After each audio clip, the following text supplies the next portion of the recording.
Alright, Steeler Nation, how are we doing on this fine Sunday afternoon? Hope you guys are having a great day, and let's get right into this video. And starting things off here, we're going to be talking about Jonnu Smith, the tight end from Miami this past season. So he's played for 4 teams in total, 4 teams. So the Falcons, he started with Tennessee, then he went to New England last year, and this year he just recently played with Miami. He had a very solid year with them. We'll get into the stats later, but he went to Florida International University in college, and he was solid there. He wound up being the 100th overall pick in the NFL draft to the Tennessee Titans, and now let's get into his playing career right now. Last season, where he played with the Miami Dolphins, he broke a couple records with them. He had 88 receptions, 884 yards, and 8 touchdowns, which were all records for a tight end in Miami last season. He also earned a Pro Bowl nod, which highlighted his impact on the field. However, now he is getting rumored to the Pittsburgh Steelers, despite this elite season from his last year. The rumor of why he might be getting traded is because him and the Dolphins are unable to reach a reworked contract, because with Jonnu Smith, his great season this past year, he wants more money, which he rightfully deserves. But Miami and Johnny just aren't really coming close to a agreement, I would say. And so Miami's looking to trade him. They don't want to trade him, and Johnny wants to stay in Miami, but he wants to get his money that he so rightfully deserves. So, if the Steelers get him, this would be a nice add. He's really good in all portions of the field. He has good efficiency, as we just saw. And, I would love to bring in Jonnu Smith. And now another name that rumors have been swirling about, in Trey Palmer, the Buccaneers wide receiver. So, he is an absolute speed demon. Some might even say he's a top 5 receiver in terms of speed in the National Football League. He was drafted in the 6th round just 2 years ago. His first year, he actually had a very solid season. However, this past year, he only had 12 receptions for 171 yards and 1 touchdown he got. So that's 14.3 yards per catch. But as I said earlier, he had a much better rookie season, in which he had 39 catches for 385 yards and then 3 touchdowns. But his role probably got reduced because Jalen McMillan, the Washington product that the Tampa Bay Buccaneers drafted in the 3rd round a year ago. So, Palmer, he's got that speed, and that's really his main portion of his game. He's good on punt return, but I don't really think we need that. 17 returns for 136 yards. So, honestly, I would rather have Jonnu Smith just as a playmaker in terms of having Trey Palmer, who, he's fast and all, but, if you're just going to be fast and, not have great efficiency, I'd rather take someone that's might be not as fast or even the same position, but is going to be efficient and give you good stats. Now, moving on to our next topic of discussion here, TJ Watt. He's been having a lot of rumors going on around him, and there are good signs in terms of the Pittsburgh Steelers and TJ Watt. So it's looking like the Steelers have offered TJ Watt a contract, and it's a good offer. It's just not quite what TJ Watt's looking for. He still wants a little bit more money, but they're getting somewhere now. They're not $10 million apart. My guess is the Steelers offering somewhere between $34 and $38 million, but TJ wants in the $40 million range.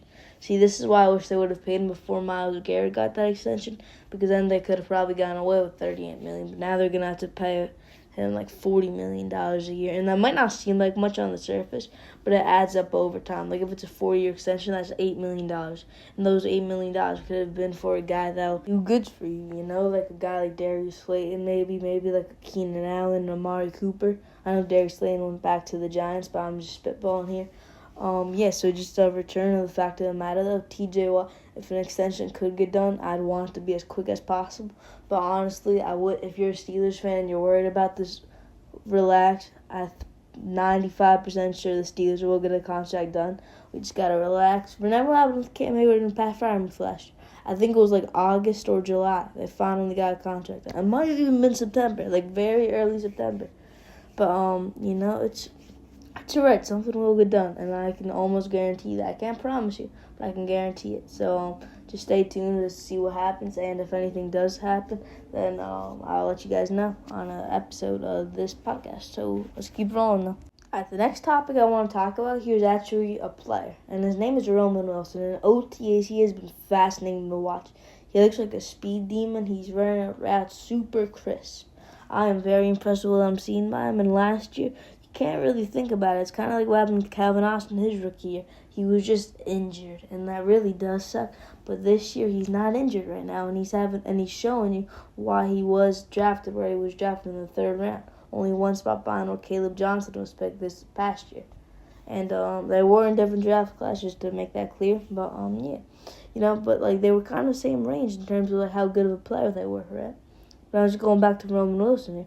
This is a great player. In Michigan, he was great. National champion DNA. He's going to be a slot guy, or he could be a number 2 guy. He really could be if he really, really impresses here.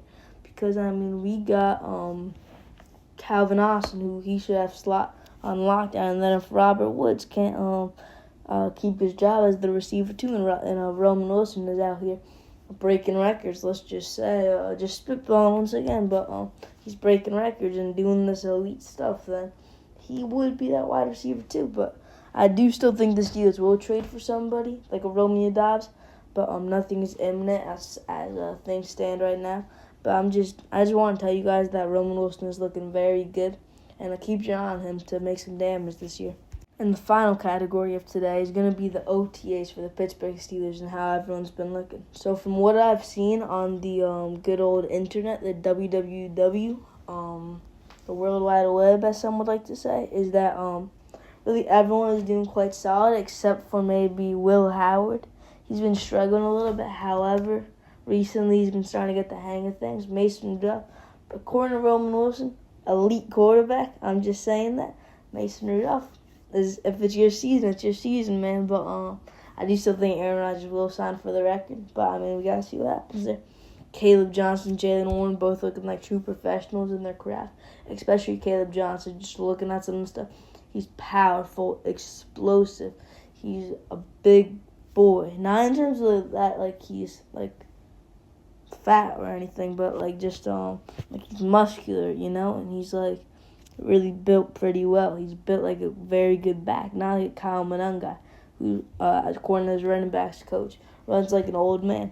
Kind of wild to say about a draft pick of yours, but yeah, Caleb Johnson does not run like an old man.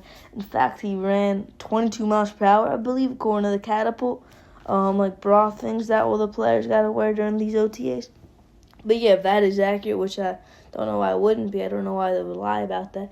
But, yeah, I'm very excited to see Caleb Johnson. But, honestly, that's not the only person that's been showing out. Roman Wilson, we touched upon earlier. And the one thing that is concerning me is why is DK Metcalf not there? He's been at a lot of these things, but why is he not here? Maybe it's because he knows Aaron Rodgers is signing and he doesn't want to waste his time throwing to Mason Rudolph. Again, passes from Mason Rudolph and Will Howard when they're not going to be the starting quarterback. But, who knows? Maybe it just says, personal stuff going on.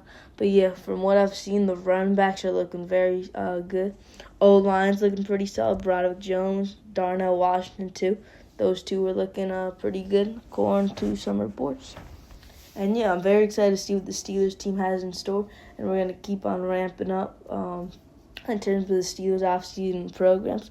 Mandatory minicamp starts on June 10th. So keep your eye out for a Rodgers signing then. Because if one will happen, there's a pretty decent chance it happens from now to then. Or maybe he signs right now. Did he? No, he didn't. All right. But, maybe he did. Let me search this up. No, not quite. All right. Yeah, but look, whatever happens with Rodgers. Mason Rudolph as the quarterback, I think we can still make the playoffs. Call me a believer, optimistic, but that's truly what I think. And with that being said, folks, that'll be all for today's video. Hope you guys enjoyed this video. And here we go, Steelers. Here we go.